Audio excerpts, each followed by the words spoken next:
मेरे प्यारे दोस्तों, हिंदुस्तान के 140 करोड़ के लगभग बहन और भाइयों, बेटी और बेटों, मैं आप सबों से ये निवेदन करता हूँ, गुजारिश करता हूँ कि आप सभी अगर एकजुट हो जाएंगे, अपने वतन से, अपने देश से सचमुच प्यार करेंगे तो हिंदुस्तान तरक्की करेगा और आप सभी खुशहाल हो जाएंगे।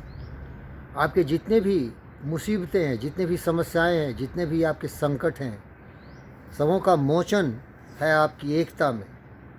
और एक ही चीज़ है, एक ही वस्तु है, एक ही केंद्र है जहाँ की आप सबों को केंद्रीभूत करना चाहिए, फोकस करना चाहिए। वो है कि हिंदुस्तान, भारत, इंडिया, आर्यावर्त आपका देश है।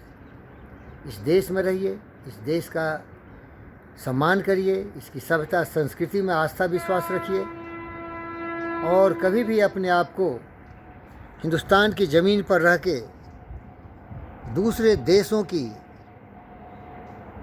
जो बात है उस पर आप गुमराह मत होइए।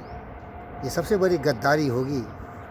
और मुझे बहुत खेद के साथ कहना पड़ रहा है कि हिंदुस्तान में ऐसे बहुत कुछ गद्दार हैं जो कि हिंदुस्तान में रह के हिंदुस्तान की सरजमीन में रहते हैं, खाते हैं, पीते हैं, घर है, निवास है, सब कुछ है, परवरिश हो रहा है और उनको इतनी आज़ादी दी गई है कि वो कुछ भी बोल सकते हैं, कुछ भी कर सकते हैं, लेकिन वो एक घून की तरह हैं, एक कैंसर की तरह हैं जो भारत को कमज़ोर कर रहे हैं। वो किसी भी जाति, धर्म, मजहब, क्षेत्र के हो सकते हैं। वो गद्दारी है, वो हिंदुस्तान के साथ वफादारी नहीं, हिंदुस्तान को टुकड़े टुकड़े में तोड़ने की साजिश है।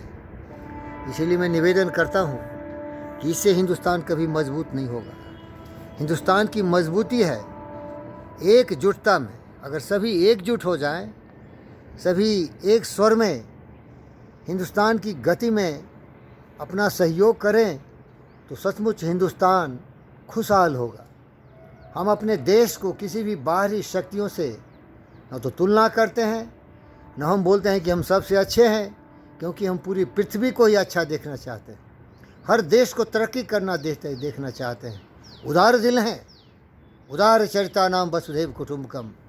हम उदार दिल हैं, लेकिन शर्म की बात है कि जो कुछ चंद लोग हैं, किसी जाति के हो सकते, किसी धर्म के हो सकते, किसी मजहब के हो सकते, वो बिल्कुल कुएं के मेढक हैं और स्वार्थ सिद्धि में सत्ता में आने के लिए कभी जाति का इस्तेमाल करते, किसी धर्म का इस्तेमाल करते, तरह तरह से पापड़ बेलते हैं कि सत्ता में आ जाएं और देश को लूटें, बेचें, झुका दें। शर्म आनी चाहिए। ये गद्दारों, ये देशद्रोहियों, शर्म करो। ऐसा देश इस पृथ्वी के नक्शे पर कहीं नहीं है। कितनी आज़ादी है तुम्हें, कितनी आज़ादी है हमें। हम कुछ भी बोल सकते हैं, अपने विचारों को रख सकते हैं, फिर भी यहाँ इतनी आज़ादी है, शायद अमेरिका में भी नहीं होगा। ओल्डेस्ट डेमोक्रेसी है वो, ये लार्जेस्ट डेमोक्रेसी है। लेकिन कौन समझाए इन गद्दारों को। हिंदुस्तान के नमक खाते हैं और गीत गाथा गाते हैं किसी दूसरे देशों के। हिंदुस्तान की सभ्यता संस्कृति है 10,000 वर्षों पुरानी है। इसमें रह के इस सभ्यता को अपनाते नहीं, दूसरे सभ्यता संस्कृति की बात करते हैं, तरह तरह के विरोध करते हैं। इसका मतलब यही है कि इनकी बुद्धि भ्रष्ट है, ये पतित हैं, ये देशद्रोही हैं, ये गद्दार हैं। लेकिन इनसे निवेदन करता हूँ कि ये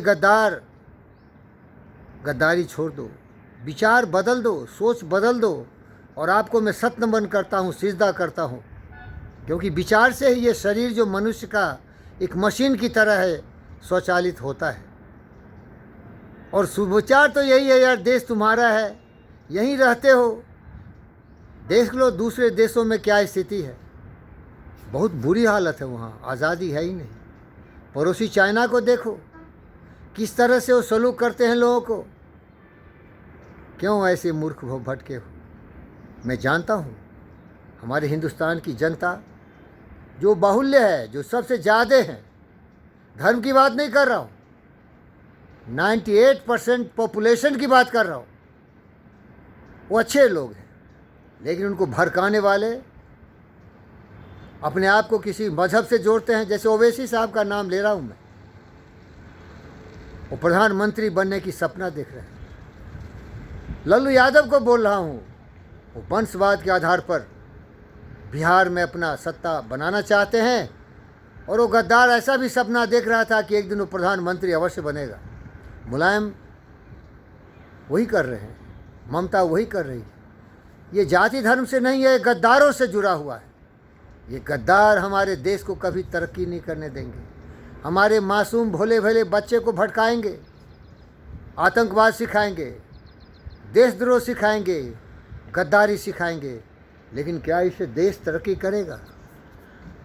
आप मेरे सभी अपने हैं, इसीलिए ये गद्दारी छोड़ दो, क्योंकि ज़बरदस्ती नहीं किया जा सकता है।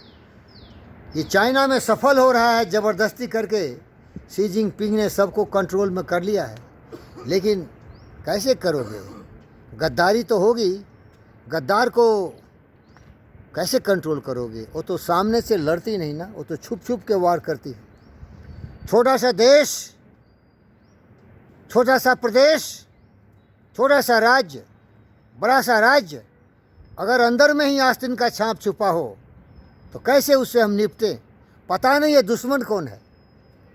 हमारा जो अभिन्न अंग है देश का कश्मीर, देखिए वहाँ की जनता के लिए पूरी देश की ताकत हम लोगों ने लगा दिया है। वो हमारे भाई बहन हैं, लेकिन उनके विचार क्या हैं? विचार देख लीजिए, सोच लीजिए क्या उनके विचार है। उनके विचार जो है ना, कुछ अलग ही है। ये विचार कभी भी न उनको शांति देगी, न देश को शांति आने देंगी। दिन रात वो कत्लेआम की बात करते हैं, मारने की बात करते हैं, पाकिस्तान की बात करते हैं। महमूदा मुफ्ती हो या अब्दुल्ला ख़ानदान हो या मणिशंकर अय्यर हो या राहु केतु हो, ये देश के गद्दार हमेशा देश के विनाशकारी विचारों से प्रेरित हो रहे हैं। इसलिए हिंदुस्तान के युवा वर्ग, ये देश तुम्हारा है, तुम्हें जागरूक होनी चाहिए। जाति धर्म मजहब वंश से ऊपर उठो और देशभक्ति के लिए वैज्ञानिक बनो, कलाकार बनो, साहित्यकार बनो, विचारवान बुद्धिमान व्यक्ति बनो। जनसंख्या तुम्हारे लिए सबसे बड़ी आपत्ति है। हमारे मुसलमान भाई बोलते हैं, अगर मुसलमानों की जनसंख्या हिंदुओं से ज़्यादा नहीं होगी तो वैसे प्रधानमंत्री कैसे बनेंगे? अरे बेवकूफ़, वो प्रधानमंत्री बनेंगे तो आपको क्या फ़ायदा है? आपको फ़ायदा इसी में है कि आपको जो चाहिए वो सब मिल जाए, और वो तभी होगा जबकि देश की विकास में आप सहयोग देंगे। मैं बहुत प्यार करता हूँ, बहुत प्यार करते हैं तुमसे मेरे देश के भाइयों और बहनों। एकजुट हो जाओ। जय हिंद।